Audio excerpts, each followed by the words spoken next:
चलिए question number 9, what made mister Keesing allow Anne to talk in class. ठीक है, mister कैसिंग जो है एनी को फाइनली हार कर क्लास में बातें करना क्यों अलाउ कर देते हैं, ऐसा क्या होता है। Any was not a kind of child who could easily step back. ठीक है, तो एनी इस तरीके का बच्चा बिल्कुल भी नहीं था जो बड़ी आसानी से पीछे हट जाए।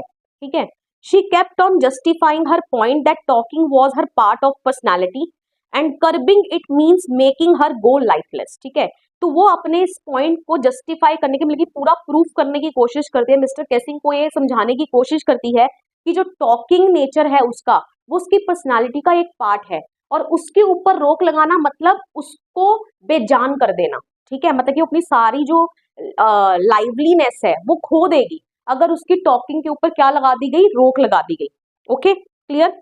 Her third attempt of writing on the topic quack quack quack said Mr. Chatterbox touched Mr. Kessing's heart and he understood her for better। ठीक है, जो उसको थर्ड टॉपिक मिला था quack quack quack said Mr. Chatterbox, तो जब वो इस टॉपिक के ऊपर लिखती है मिस्टर कैसिंग के दिल को छू जाता है जो वर्ड्स लिखती है ना इस टॉपिक के ऊपर, एंड वो एनी को समझने लगते हैं बेटर तरीके से। ठीक है, उसको जानने लगते हैं।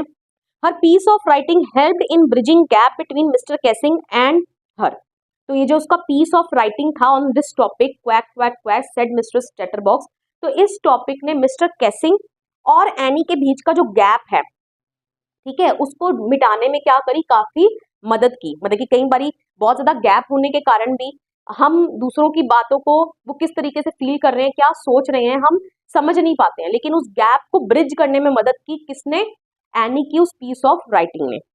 Mister Keesing was too impressed and had a hearty laugh at her ऐसे। मिस्टर कैसिंग जो थे बहुत इम्प्रेस हुए उसके ऐसे को पढ़ने के बाद।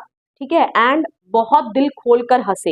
ही had to relent and allowed her to talk in the class. और फाइनली उनको रिलेंट करना पड़ा एनी के आगे। रिलेंट करना पड़ा मतलब उनको स्टेप बैक करना पड़ा, उनको पीछे हटना पड़ा, एंड एनी को उन्होंने क्लास में बातें करना अलाउ कर दिया। ओके, चलिए question number 10, was Annie right when she said that the world would not be interested in the musings of a 13-year-old girl। ठीक है, तो एनी ने ये बोली थी स्टार्टिंग में डायरी जब वो लिख रही थी कि मुझे नहीं लगता कि एक 13 साल की बच्ची की म्यूजिंग्स मतलब थॉट्स में ये वर्ल्ड इंटरेस्टेड होगा। ठीक है, तो क्या एनी ने जो ये स्टेटमेंट बोली थी क्या वो ये बिल्कुल सही बोली थी उसने। Annie was unaware of the fact that her diary one day would become so popular that it would be read not only in Dutch but several other languages। ठीक है, तो एनी बिल्कुल इस चीज से नादान थी, अनजान थी, नादान नहीं अनजान थी